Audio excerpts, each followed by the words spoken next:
Evangelho de Lucas, Evangelho segundo Lucas, capítulo 1, verso de número 26. Assim diz a palavra do Senhor.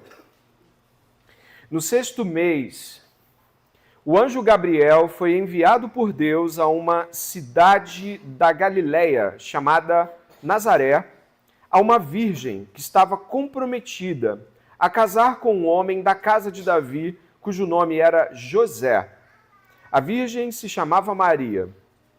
E aproximando-se dela, o anjo disse: Salve, agraciada! O Senhor está com você.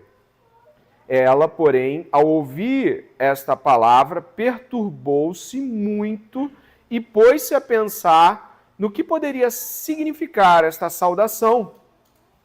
Mas o anjo lhe disse: Não tenha medo, Maria, porque você foi abençoada por Deus. Você ficará grávida e dará à luz um filho, a quem chamará pelo nome de Jesus. Este será grande e será chamado Filho do Altíssimo. Deus, o Senhor, lhe dará o trono de Davi, seu pai. Ele reinará para sempre sobre a casa de Jacó, e o seu reinado não terá fim. Então Maria disse ao anjo: Como será isto, se eu nunca tive relações com homem algum? O anjo respondeu: O Espírito Santo virá sobre você, e o poder do Altíssimo a envolverá com a sua sombra. Por isso, também o ente santo que há de nascer será chamado Filho de Deus. Isabel, sua parenta, igualmente está grávida, apesar de sua idade avançada, sendo este já o 6º mês de gestação para aquela que diziam ser estéril, porque para Deus não há nada impossível. Então Maria disse: Aqui está a serva do Senhor, que aconteça comigo o que você falou. Então o anjo foi embora. Gostaria de orar junto com você neste momento, pedindo que o Senhor, além de abrir o nosso coração, além de responder as nossas perguntas e orações durante a semana, que o Senhor tenha misericórdia de nós, nos fazendo perceber o quão Ele está falando sobre nossas próprias vidas durante a pregação. Ore comigo, por favor. Pai, te damos graças segundo a Tua bondade e riqueza, por estar aqui, Senhor, o Senhor nos conduzindo à Tua palavra. É bondade Tua, Senhor, nos dar a Tua palavra, nos conduzir à compreensão das Escrituras. É bondade Tua, Senhor.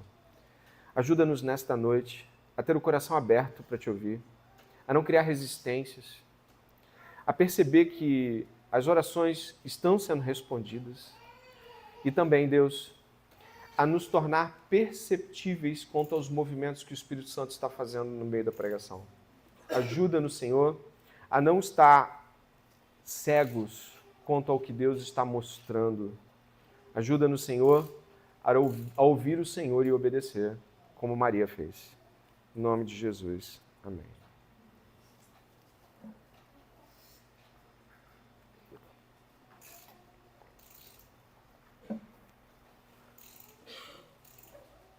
Há momentos na vida em que tudo muda.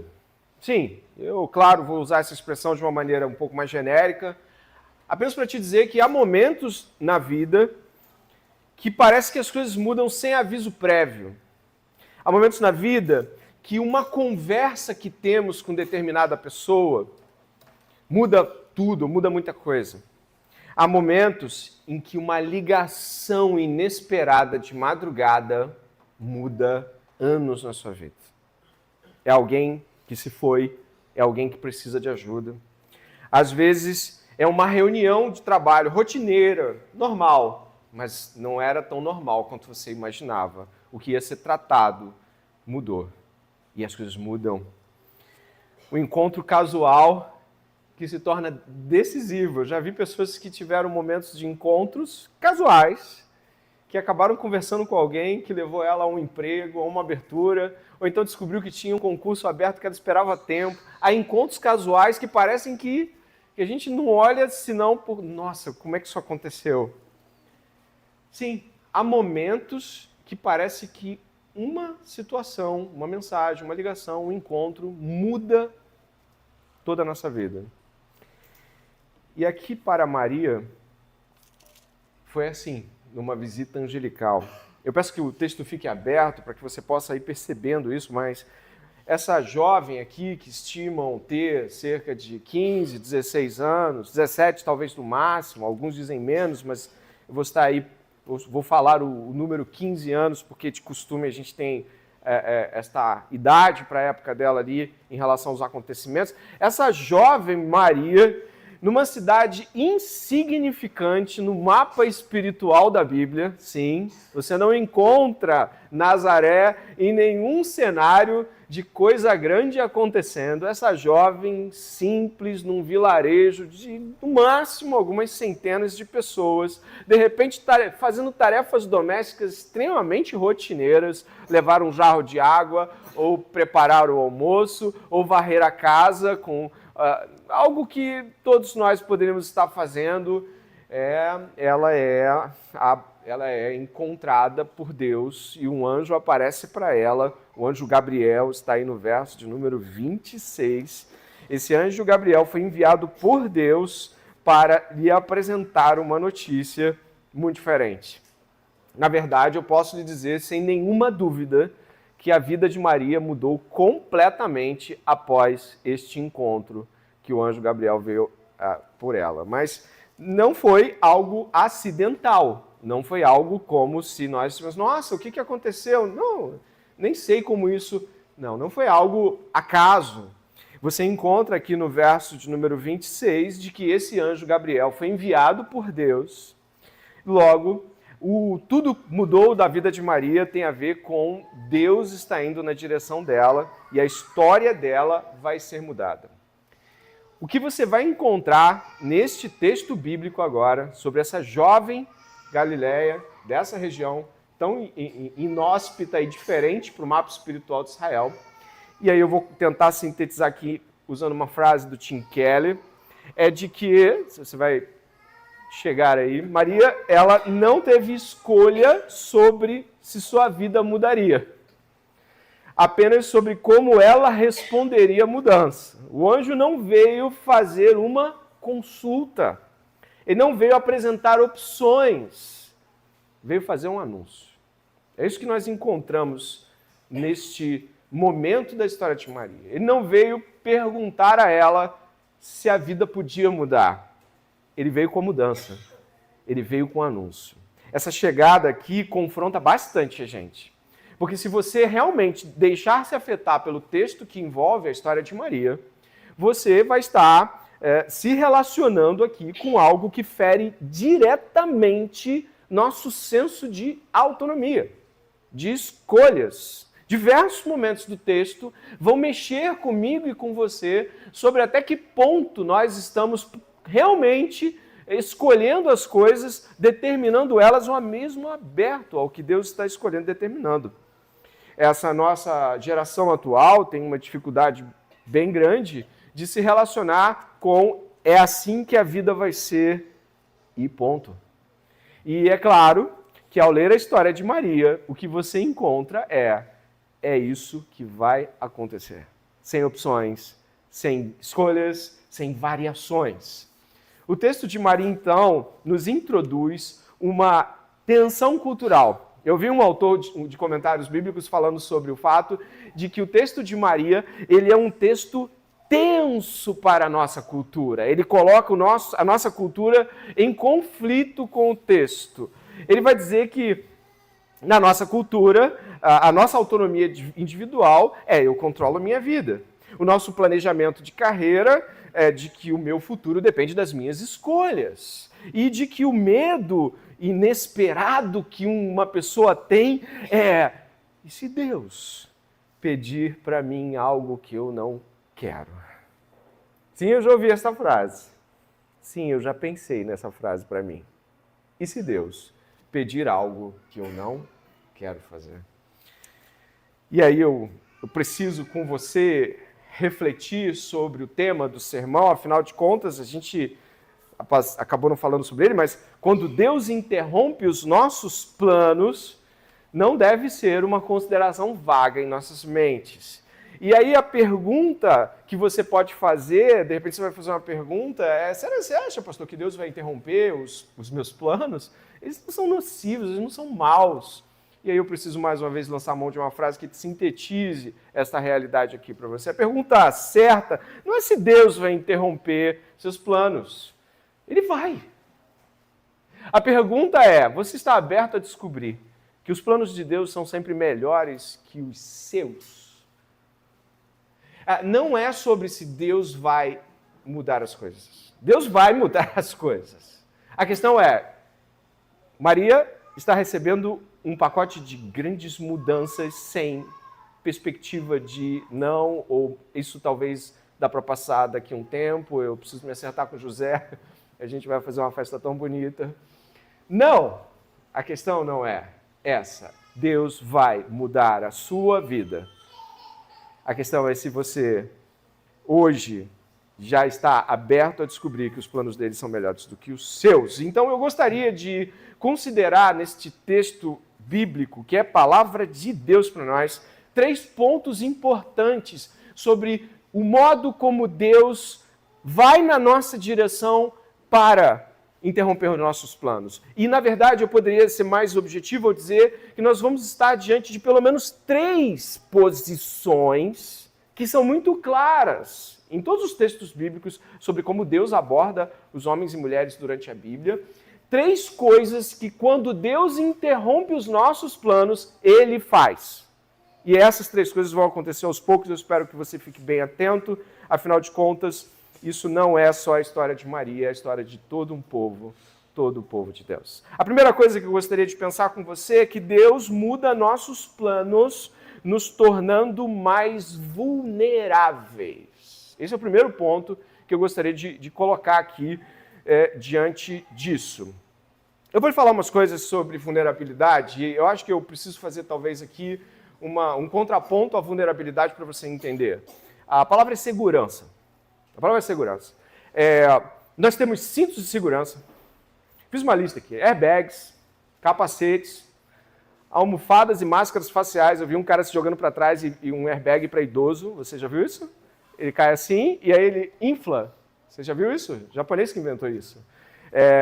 Nós temos apólices de seguro, nós temos planos de aposentadoria privada e estatal, nós temos spray de pimenta para alguém que vá atacar você na rua, nós temos nas chaves, nós temos maçãzinhas e coisas maiores, porque a gente tem medo de perder a chave, então alguma coisa maior que prende todas elas nos chama atenção, alguns penduram a chave no pescoço.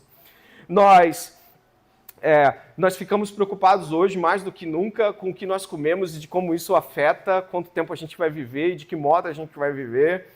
O que eu quero dizer é que nós estamos o tempo todo tentando buscar caminhos mais seguros para a nossa existência. Nós tentamos, ao máximo, produzir sem números de coisas para nos sentirmos menos aquilo que somos, vulneráveis. Porque todas essas coisas que você ouviu aqui eu falar dizem respeito a vulnerabilidades. Nosso corpo vulnerável a um acidente, nossas chaves vulneráveis ao esquecimento, nossa vivência de alimentação vulnerável a comer besteira a vida toda, agora está pagando um preço alto. Nós somos vulneráveis, nós estamos suscetíveis de várias formas. Ser humano, de certa forma, é ser vulnerável. E dentro dessa vulnerabilidade, a vida está repleta de riscos e perigos reais. Você não precisa sair de casa para alguma coisa bem complicada ou arriscada acontecer. Não é necessário de que você seja alguém que sai todo dia de casa o tempo todo para que você seja alguém vulnerável. A vulnerabilidade está na nossa própria natureza humana. Estamos suscetíveis a mais variadas e grandes considerações de risco. Ser humano, guarde isso, é ser vulnerável. E esse texto aqui, ele não pode começar a ser explicado sem o seu ponto central. Qual é o ponto central desse texto? É de que o Filho de Deus nasceu humano. Exatamente. Embora a Bíblia afirme categoricamente a existência do Filho na eternidade, junto com o Pai, desde sempre, em termos de como o Filho decidiu vir e como o Pai o enviou, é como um humano e, portanto, vulnerável.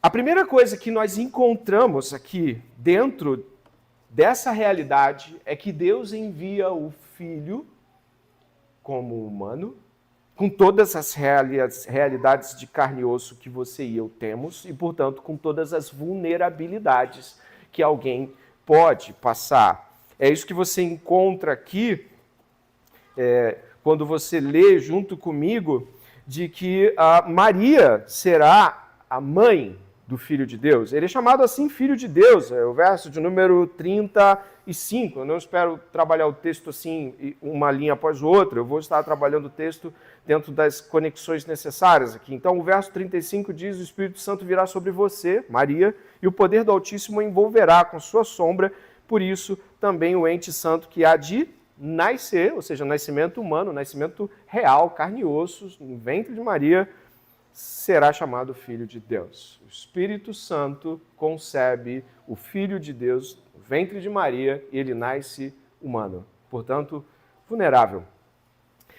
E a palavra de Deus nos diz de que existe um motivo, ou motivos, mas um motivo muito forte pelo qual Deus enviou seu Filho.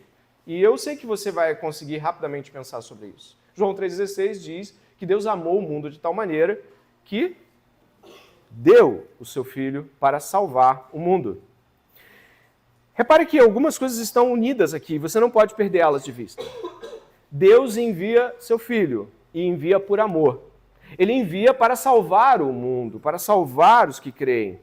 E ele envia como humano. Significa que existem coisas que você precisa pesar aqui. Deus entra na história em termos de humanidade com Jesus Cristo, seu Filho, e ele faz isso se tornando vulnerável como nós e nos amando. Então, algumas coisas aqui precisam ficar claras. Deus, mais do que sempre, se torna mais próximo, como diz João, tabernaculou entre nós, Jesus viveu entre nós, a presença de Deus estava ali, corpórea, em carne e osso, e essa presença humana, refletindo o amor de Deus, nos mostra de que Deus nos deu um forte impacto sobre amor e vulnerabilidade. Essas coisas não podem ser destituídas uma da outra. Se você, de fato, quiser amar como Deus amou, precisará entender a vulnerabilidade suprema com a qual Deus se colocou para nos amar. Você não vai poder ter uma relação tão íntima com Deus como Deus quer ter com você, se você não entender que Ele provocou isso através do ato mais vulnerável e passível de diversas coisas. E Ele viveu essas realidades de risco, como a encarnação. A encarnação, ou seja, o Filho de Deus se fazendo carne, é tornar-se como nós, suscetível a todos os desafios da humanidade. E, portanto, para amar, é necessário ser vulnerável. E a primeira grande mudança aqui, nesse panorama de Deus muda seus planos, é de que muitos de nós acreditam que estas coisas podem ser separadas. Podemos amar e não estar vulneráveis.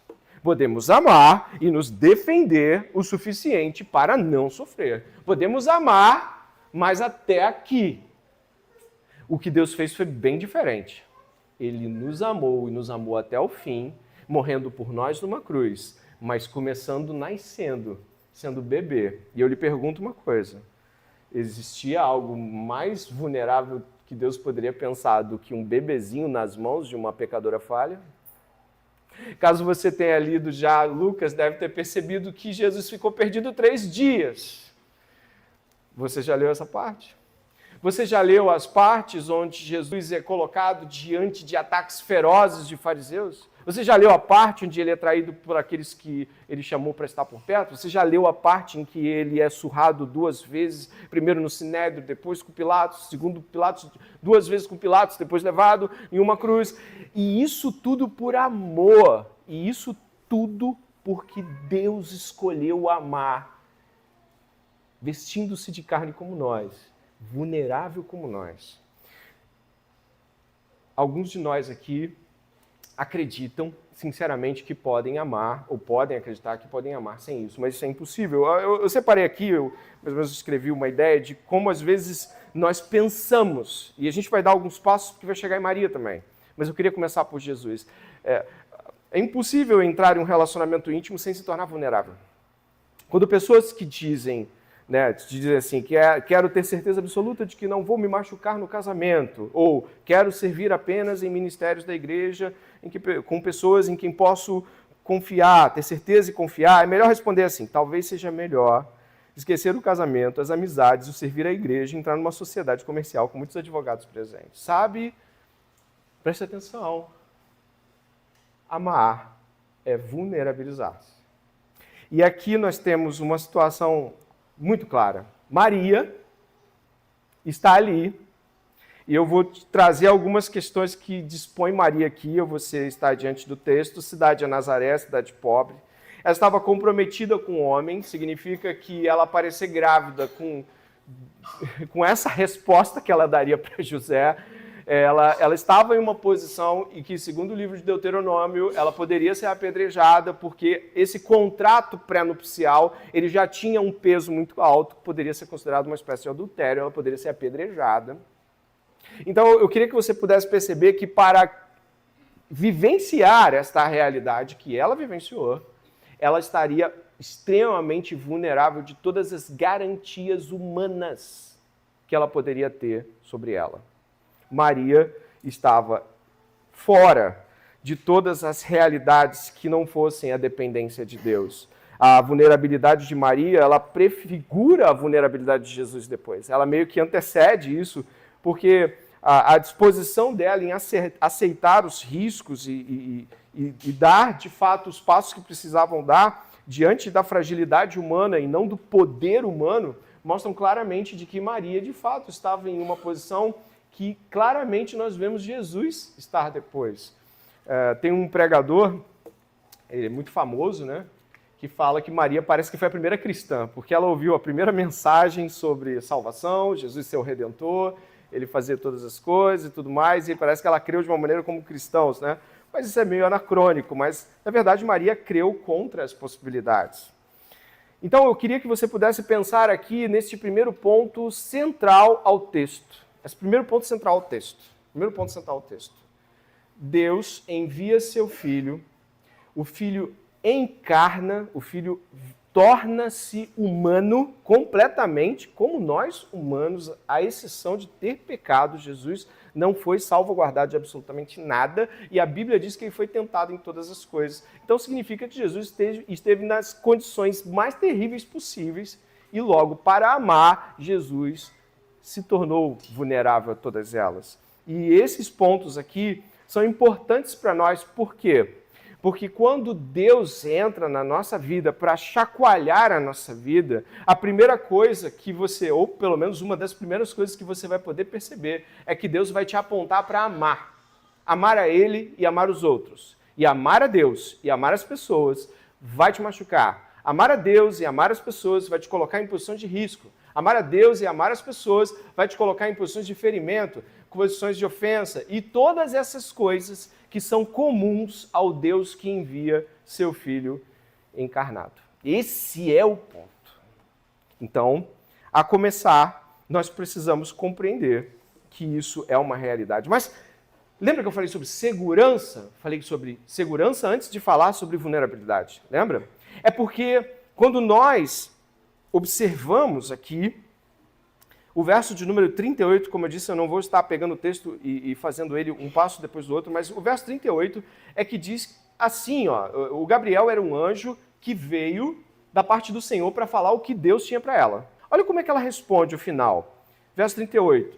Então Maria disse, aqui está a serva do Senhor, que aconteça comigo o que você falou. O que ele falou é porque Deus o enviou para falar aquilo. Aquilo eram palavras, aquilo era vontade de Deus expressa por meio de seu mensageiro. Maria, então, confiou no que foi dito acerca do que aconteceria. O que ela ouviu, ela confiou. E ela respondeu à palavra. Eu queria que você considerasse isso algo muito maior a cada vez que a gente dá passos no sermão. Eu te convido a ir até o livro dos Salmos. Ele está bem no meio da Bíblia. Eu marquei Lucas aqui, porque minha Bíblia é de papel. Mas se você tiver no celular ou não, você vai até o livro dos Salmos. E vai até o Salmo de número 91, por favor. Salmo 91. Salmo 91. Ele é um salmo muito conhecido, muito bonito. As pessoas costumam memorizá-lo de tão belo que ele é.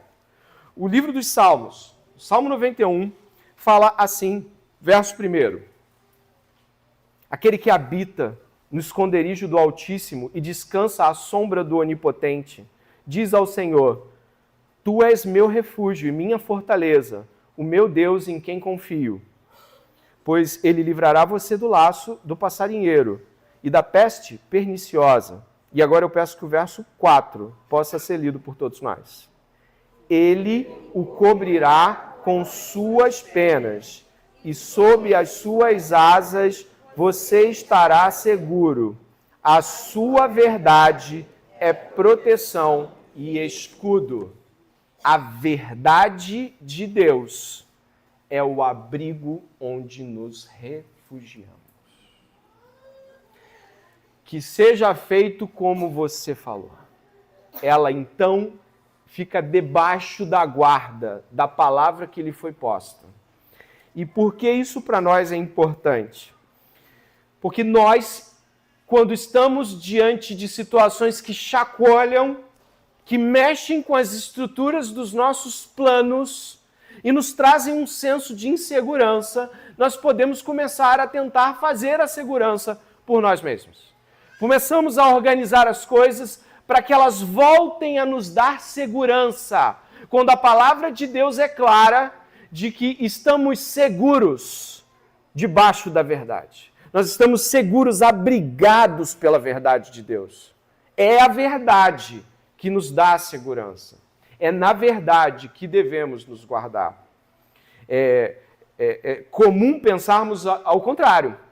Deus nos promete segurança através de sua palavra, mas ele não promete uma vida sem dor, sofrimento e decepções. Fugir da intimidade relacional com Deus e com o próximo para evitar dor, sofrimento e decepções é confiar em si mesmo e não nele. Portanto, quando você e eu estamos tentando fugir dos riscos de caminhar com Deus, quando estamos tentando fugir dos riscos de amar as pessoas que Deus nos deu para amar, sabe o que está acontecendo? Você está fugindo de Deus. Você está fugindo de Deus, porque Deus não falou que não ia ter dor. Ele falou que você seria guardado, abrigado, não isentado dos problemas. Maria passaria grandes desafios. Ela não seria isentada dos desafios, mas foi-lhe garantida a ela o que Deus iria fazer. Dave Mattis, ele trabalha com John Piper no Desiring God, ele tem uma frase interessante que eu queria que você lesse sobre essa consideração do Salmo 91. Ele vai falar o seguinte aqui, ó: nosso desespero por uma sensação duradoura de segurança e proteção não foi feito para encontrar seu lar neste mundo. Fomos feitos para realmente encontrar um refúgio e fortaleza no próprio Deus por meio de seu Filho. Nós precisamos confiar no que o Filho disse que fará e faz por nós. Nós precisamos parar de acreditar que segurança e ansiedade são coisas relacionadas aos fatores da família, do trabalho, do emprego, do desemprego, da doença e da saúde. Nós precisamos entender que aquilo que Maria ouviu era algo que ia chacoalhar sua vida, ia mexer com tudo que ela tinha planejado, a vida ordinária, os filhozinhos com José, a coisa ia caminhar bem. Não, agora as coisas mudaram, Maria. Deus mudou as coisas. Deus interrompeu os seus planos. Confie nele. É isso. Deus interrompeu os seus planos. Confie nele. Confie em Deus. Esse é o primeiro ponto. Confiar em Deus é abraçar a vulnerabilidade, é abraçar os riscos, é abraçar tudo isso e repousar confiantemente na sua palavra. Segundo ponto, Deus muda nossos planos, nos tirando do controle de nossas vidas. Eu volto com você para Lucas mais uma vez. E diz o texto bíblico de que esta virgem, que se chamava Maria, estava prometida o casamento com José, que era da casa de Davi. Ela foi chamada para perto aqui. Eu gostaria de colocar algumas coisas para você entender aqui. A primeira é o verso 28, diz assim: e aproximando-se dela o anjo disse: salve agraciada, o Senhor está com você. O que significa isso? Olha, não é tão difícil quanto parece, principalmente porque a explicação do agraciada é o que vem depois. O Senhor está com você. O Senhor está com ela, o motivo de tal graça. E essa expressão agraciada, ela é desenhada no grego como favorecida, mas de um modo especial. A palavra, como está lá na Bíblia, quando foi escrita no grego, e para nós chega também, quando você abraça um pouquinho da leitura no original, está escrito muito favorecida. Algo como, você está sendo muito favorecida. Tanto é que você vai encontrar o abençoada lá depois, nos versos seguintes. Muito favorecida, o Senhor está com você. Esse texto, o Senhor está com você, não é incomum na Bíblia. Você já leu isso quando Deus estava ordenando e caminhando com planos que não eram muito claros às vezes para as pessoas. E José foi preso mais uma vez. E ele foi lá para a prisão. Gênesis, José, lembra disso? Filho de Jacó, foi jogado pelos irmãos numa fossa, num poço, vendido como escravo. E aí, vendido como escravo, vai para a casa de Potifar, e o que acontece? Está tudo certo, ele prospera a casa de Potifar. E o que o texto diz? E o Senhor era ou estava com José. E aí dá tudo errado, e aí mais uma vez as coisas parecem que prosperam. Na prisão ele é preso por uma acusação falsa, e o que diz? E José tomava conta da cadeia. O carcereiro ia para casa descansar. E o Senhor era com José. Você vai encontrar José lá no final, dizendo o seguinte, olha, não dava para entender o que tinha acontecido. Ele se dá a conhecer para os irmãos, você deve lembrar dessa história, se você não lembra, depois eu posso conversar com você sobre essa história, no livro de Gênesis. José se dá a conhecer os irmãos e falou assim, olha, parecia que era realmente para o mal, mas o Senhor intentava o bem para a salvação de todos vocês. O Senhor era com José. Você encontra também o menino Samuel. Você lembra do menino Samuel? Ele estava profetizando muito jovem na casa de Eli, colocado ali, e a Bíblia diz, no primeiro livro de Samuel, capítulo 3, verso 19, o Senhor estava com Samuel. Você vai encontrar Davi também, no primeiro livro de Samuel, capítulo 18, 12, 14, 28, em várias batalhas, conquistas, e quando Davi muitas vezes fazia coisas grandiosas, estava assim, e o Senhor era com Davi, ou estava com Davi. O que significa estar com? Significa que a vontade de Deus está sendo cumprida plenamente naquela pessoa.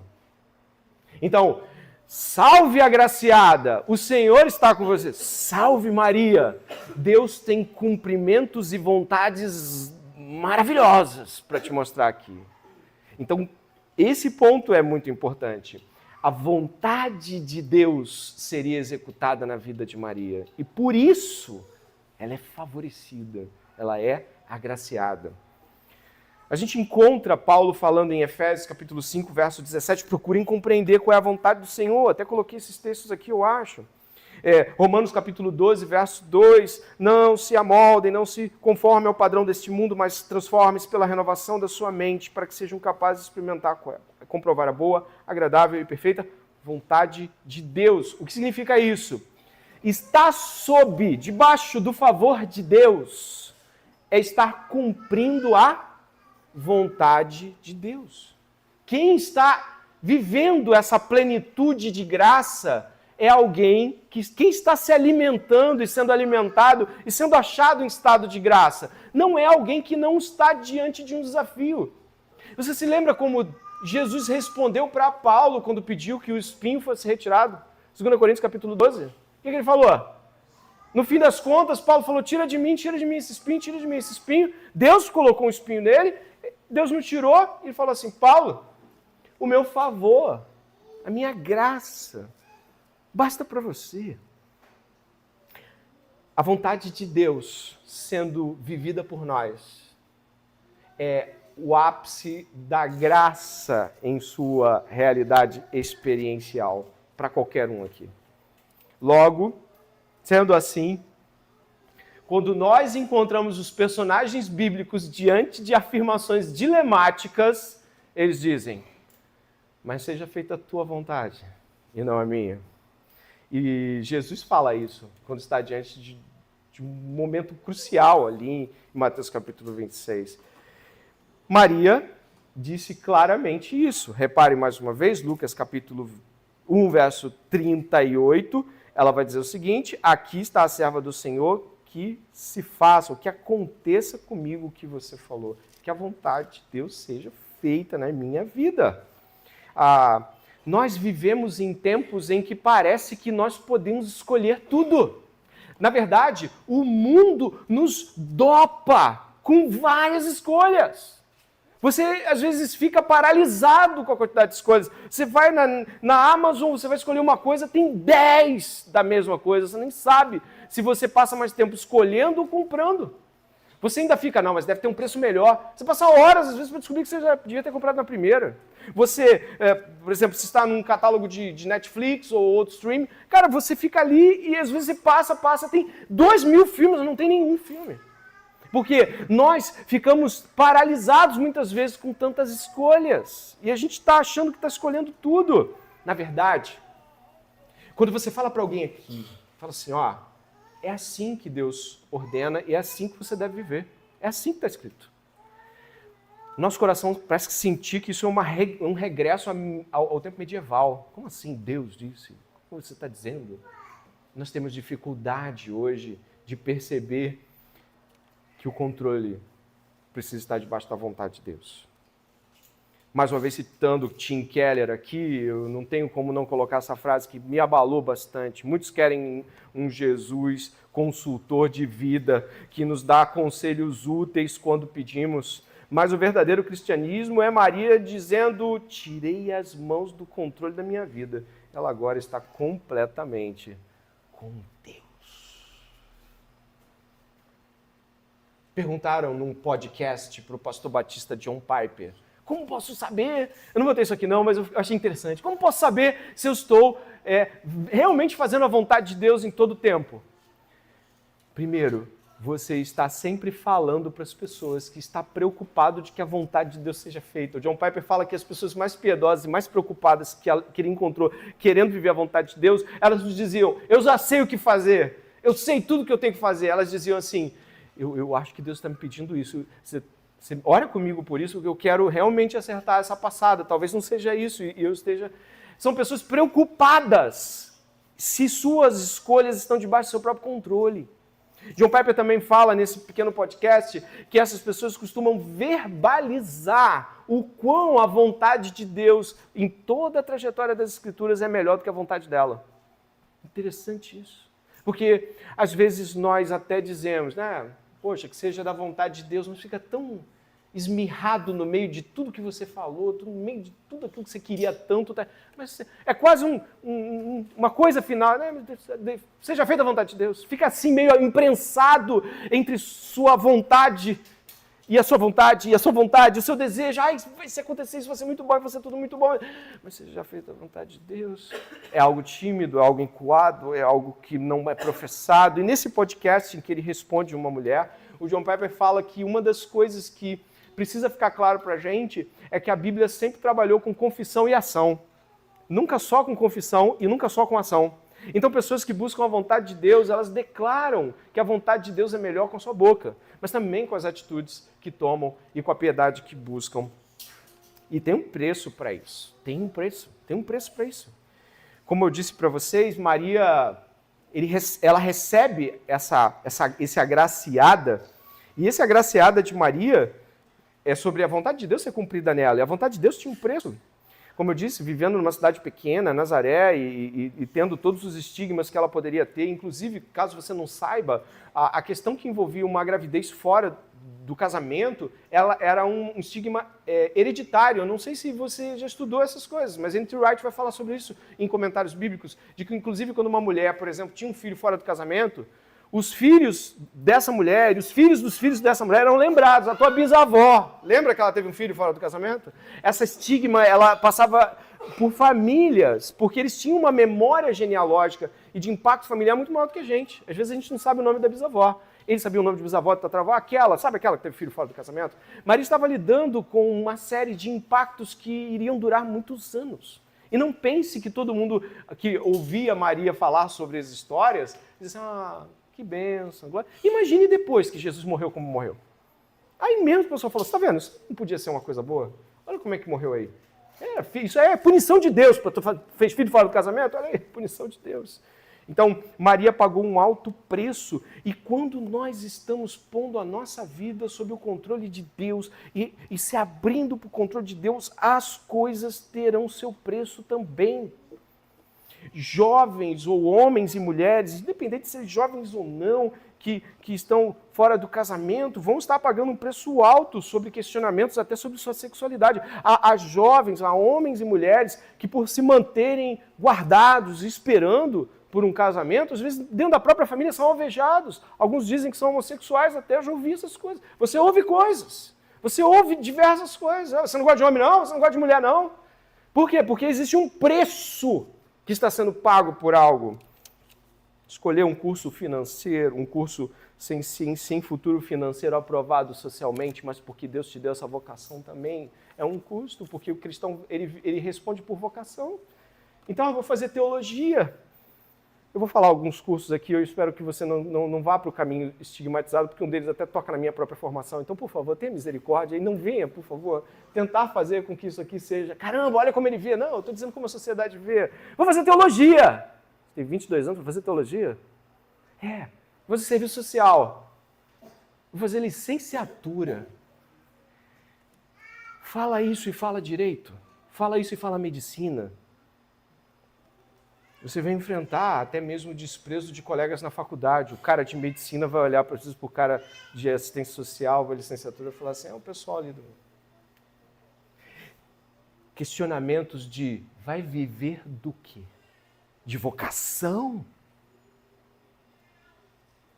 Cristãos no meio acadêmico sofrem discriminação sutil e não sutil de professores. Grupos de trabalho e estudo, opiniões desqualificantes porque são cristãos, não participar de atividades desonestas também é desafiador e é o preço de estar sendo chamado por Deus para ser sal. Todo mundo cola porque eu não colo. As pessoas desviam as coisas aqui no trabalho. É só um pacotinho disso, é só um clipe daquilo, é só aquilo outro. Você perde network porque você está com a igreja às vezes, ou muitas vezes, enquanto estão fazendo sua rede de apoio e trabalho. Enquanto alguns estão pensando em como fazer missões, outros estão pensando como, ao máximo, curtir a vida, porque, afinal de contas, podem ser os melhores anos da sua vida e você está pegando os melhores anos da sua vida para ficar cuidando de pessoas. Você mudou, você ficou chato. Existe um preço. Existe um preço. Maria pagaria por este preço. Mas, sem dúvida nenhuma, quando nós estamos falando sobre cumprir a vontade de Deus, entregar o controle em suas mãos, nós não podemos desconsiderar, e aí antes de dizer para você o terceiro ponto, nós não podemos desconsiderar os objetivos de Deus ao nos vulnerabilizar, ao pegar o controle de nossas vidas, é a rendição total. Exatamente. O terceiro ponto desfecha essa realidade no sermão hoje. Deus muda nossos planos até que possamos nos render completamente a Ele. É o que a gente encontra em Maria. O capítulo 1, verso 1, 38, ela se rende. Existe aquele estilo comum de aparição que a Bíblia coloca, né? Vem o mensageiro, dá o anúncio, a perplexidade. Depois, como isso vai acontecer? E aí o anjo vem com revelações ainda maiores. E no final das contas, o personagem dá a sua palavra final. E olha o que Maria diz. Você pode ler o verso 38, parte B, comigo de novo em voz alta. Aqui está a serva do Senhor, que aconteça comigo o que você falou. Essa é a última frase da anunciação do anjo. E aqui Maria vai dizer, eu me rendo. É isso, ser servo na Bíblia é um estado de rendição. É um estado no qual nós abaixamos armas, perguntas, dúvidas, questionamentos, nãos e nos rendemos. Servidão na Bíblia é rendição. Servidão na Bíblia é colocar-se a dispor do outro, e aqui Deus é aquele que está tomando as rédeas de Maria, e colocar-se na rendição, nas mãos de Deus. Agora, tudo daqui para frente vai ser diferente, porque Deus está em completo controle de minha vida. Mas aí eu te pergunto, pastor, o que o senhor falou sobre Maria aqui? É de que ela já estava numa cidade pobre. Sim, eu falei. E a história de Nazaré comprova. Pode vir coisa boa de Nazaré, não é isso que é dito por Natanael? Pode vir coisa boa de Nazaré. Tem profeta para vir de lá? Não é possível, você está brincando. Deus não vai mandar ninguém de lá. Cidade pobre, escute bem o que eu vou falar. Mulher, ela já estava em uma condição social que para aquela percepção já era rebaixada. Pobre, mulher, mãe solteira agora. Não vemos nenhum tipo de riqueza pintando na história, dinheiro, favorecimento. Não, mas a casa real de não sei quem vai te acolher, vou te botar no castelo para você. Nada disso. Ela já não estava lá embaixo? Pensa comigo. Ela já não tinha nada. Tem que render ainda mais alguma coisa? Sim. Porque quando Deus está nos colocando em seu prumo, Ele vai nos levar até a posição de rendição. E essa posição de rendição é a posição de servo. Eis aqui a serva do seu Senhor. Mas agora escute isso. Tudo que ela fez por Ele, Ele fez por ela infinitamente mais. Tudo que ela fez, Ele fez por ela infinitamente mais. Filipenses capítulo 2 diz que Jesus Cristo se esvaziou completamente. Ele assumiu a humanidade.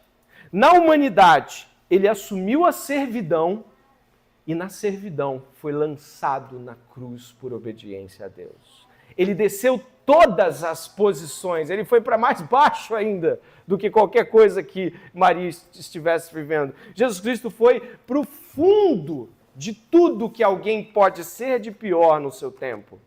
Não havia nenhum tipo de rendição que Jesus não tivesse mostrado que tenha feito de modo muito maior. Nós estamos muitas vezes observando essas realidades em termos de medir a nossa entrega. Essa é uma verdade muito real de todos nós. Muitas e muitas vezes na nossa vida, nós estamos calculando os riscos de servir a Deus, calculando os riscos de seguir um ministério custoso, calculando os riscos de nos relacionar com pessoas difíceis, calculando os riscos. E esse cálculo de riscos, muitas vezes não tem a ver com como eu posso ir, como eu posso fazer, mas como eu posso não fazer. Como eu posso não me meter nesta furada? E a rendição é que Deus mandar fazer, eu vou fazer. O que Ele quer que eu faça? Onde quer que Ele esteja? O que Ele quer que eu ponha a mão? O que Ele quer que eu tire? A rendição é isso. E a salvação foi por meio de uma rendição. Na salvação, Jesus Cristo abriu mão de toda qualquer glória. Ele abriu mão de qualquer alívio. Ele abriu mão de qualquer privilégio. Ele abriu mão de qualquer posição que pudesse lhe conferir um copo d'água. Porque quando pediu água, lhe deram vinho, ou vinagre. Jesus Cristo não tomou usurpação ser igual a Deus, mas também não tomou usurpação ser um homem respeitado. Não tomou por usurpação nascer numa família considerada e abastada. Não tomou por usurpação ter privilégios no ministério para não ser traído, pelo menos. Ele não tomou por usurpação ter boas casas ou coisas que ninguém aqui ia criticar. Olha quem ele é. Ele não pegou nada e reteve e disse: não, com isso aqui eu consigo. Jesus rendeu-se a tudo e a todos, porque sabia nas mãos de quem estava.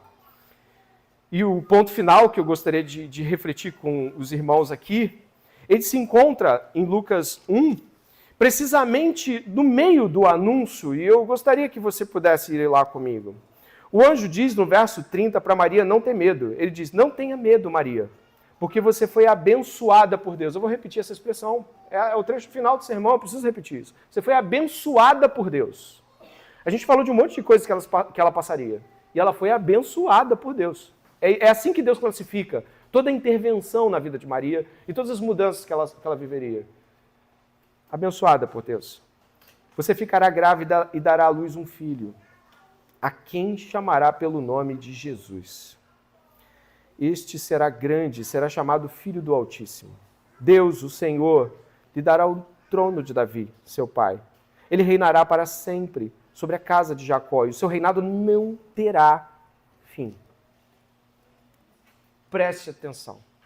Nem o nome do filho ela pôde escolher. E mais, ele escolheu toda a trajetória do filho dela. Não teriam planos fora dos planos de Deus para ela e para seu filho, e mais precisamente para ele. E aqui Deus chama tudo isso de bênção. Mas por quê?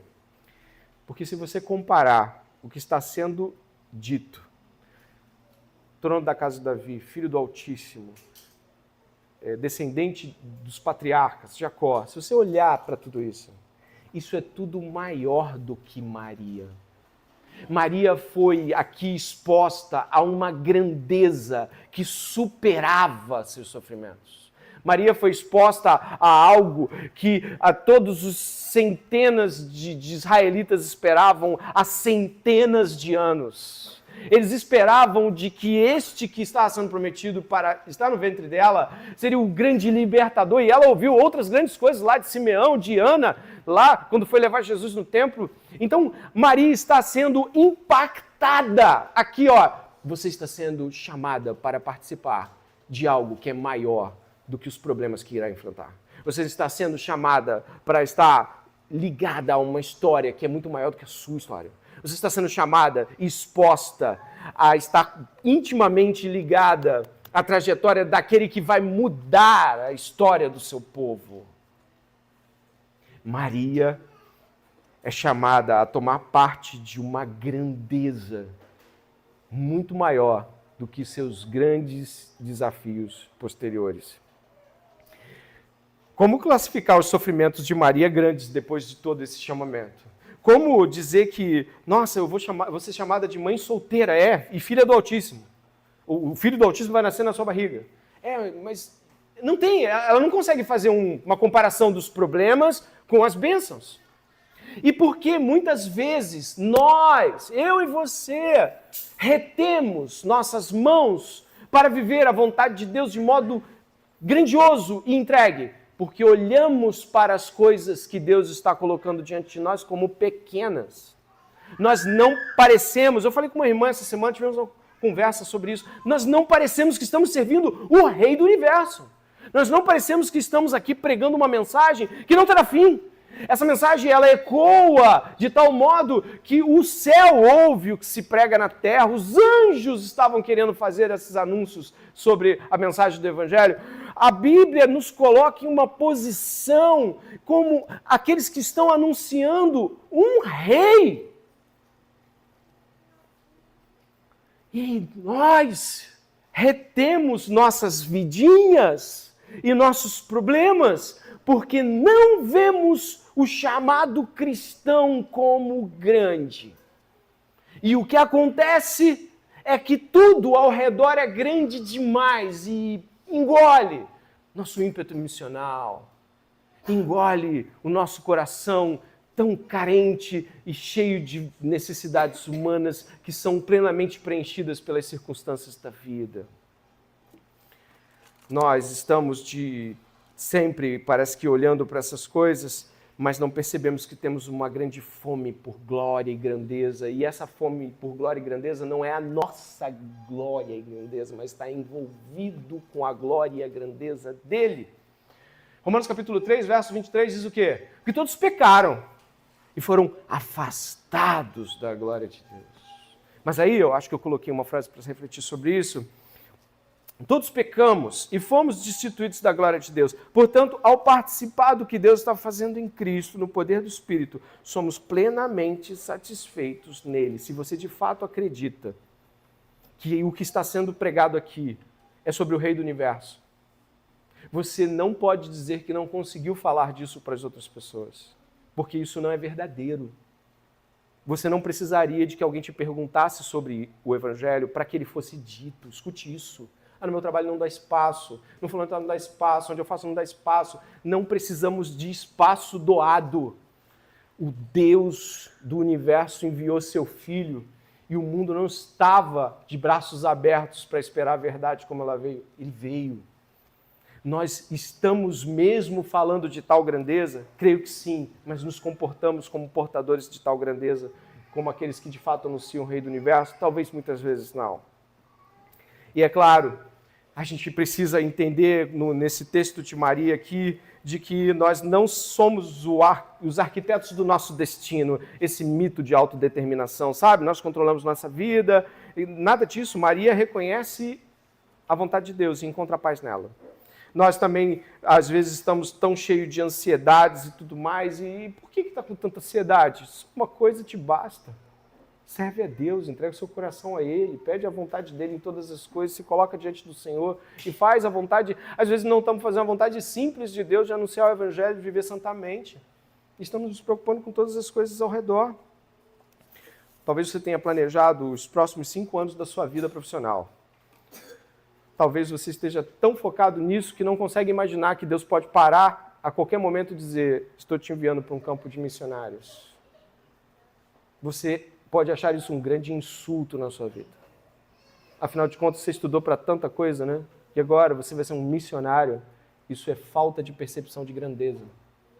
Isso é falta de percepção da grandeza que é ir para um campo missionário para anunciar o reino do Senhor.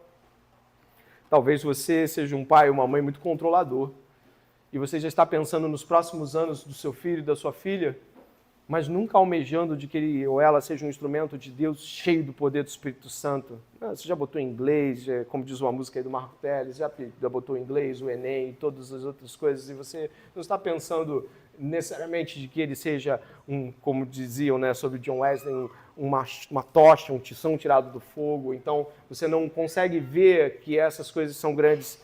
Grande é ser grande nesse mundo. Eu peço que você, que de repente é um profissional de uma área e está vendo que as portas estão se fechando cada vez mais para a sua profissão e fala assim: meu Deus, o que eu faço da minha vida? As coisas estão se fechando, parece que nada está acontecendo. Já pensou que Deus está mudando as coisas? Será que está aberto a considerar que Deus está mudando sua profissão, sua vocação, para que você atue em outra área? Existem tantas maneiras sobre as quais nós tentamos segurar a vida com as próprias mãos e não percebemos quando Deus está mudando todas as coisas. E chegamos até aqui, neste final em especial, para dizer que não há nada que Deus não possa mudar, porque uma das frases mais profundas desse texto está ali no verso 37. Porque para Deus não há nada impossível. Não há pessoas duras demais para que não se rendam. Não há gente controladora demais que não vá largar as rédeas quando Deus chama. Não há nada que você hoje acredite que seja demasiadamente difícil que Deus não possa fazer. Não há nada impossível para Deus. Talvez a pessoa hoje mais distante do Evangelho aqui seja alguém que vai estar queimando num campo missionário daqui a alguns anos. Eu não sei para quem eu estou falando, eu não sei o alcance que essas palavras vão ter, eu não sei até onde o que foi pregado aqui hoje vai parar. O que eu sei é que o Evangelho de Jesus Cristo, queimando no seu coração, pode levar você a ser alguém que você nunca imaginou ser, mas ser aquela pessoa que Deus te chamou para ser. A maior das bênçãos que você pode receber hoje, nesse sermão, é que Deus interrompa seus planos. A maior bênção que Deus pode te dar hoje, certamente, é de que Jesus Cristo interrompa o fluxo dos seus pensamentos pessoais e diga: não é por esse lado, é para cá. Quero orar por você. Pai amado e bendito, louvado seja o teu nome. Nós dependemos de ti, Senhor, como aqueles que dependem da luz para enxergar. Nós dependemos do Senhor esta noite, como aqueles que precisam de alguém para ser um guia para a vida. Mas mais do que isso, nós dependemos do Senhor para ser o nosso Senhor. aquele que controla nossas escolhas, aquele que interrompe nossos planos super animados sobre nós mesmos, aquele que muda a trajetória da nossa vida, que dá o tom da espera, que diz quanto tempo dura e até que ponto suportamos. O Senhor é aquele que nos chamou para viver uma vida certamente muito diferente do que planejávamos. Obrigado, Senhor, por interromper os nossos planos. Obrigado por não sermos as pessoas que poderíamos ser sem Ti. Agora aqui, Deus, é possível que haja pessoas que têm medo até de se aconselhar com crentes verdadeiros porque têm medo de ouvir o contrário. É possível que haja aqui pessoas que têm medo de se abrir porque pode ser que Deus estrague seus planos. Ah, Senhor, eu peço que esse coração mude nesta noite. Eu peço que o Evangelho de Jesus Cristo invada e que, assim como Maria, esta pessoa também possa dizer: estou aqui, eis aqui o servo, a serva do Senhor. Ajuda-nos, Senhor, a total rendição nesta noite, que paremos de ficar dando migalhas para aquilo que Deus quer por inteiro. Auxilia-nos, Senhor, a ouvir essa mensagem e nos quebrantarmos diante do Senhor, Pai. Obrigado. Obrigado pelo Senhor mudar os nossos planos, Pai. Assim oramos, pedindo que mais coisas aconteçam em nossas vidas, que mudem tudo de acordo com a sua vontade. Assim oramos e oramos em nome de Jesus. Amém. Deus abençoe vocês.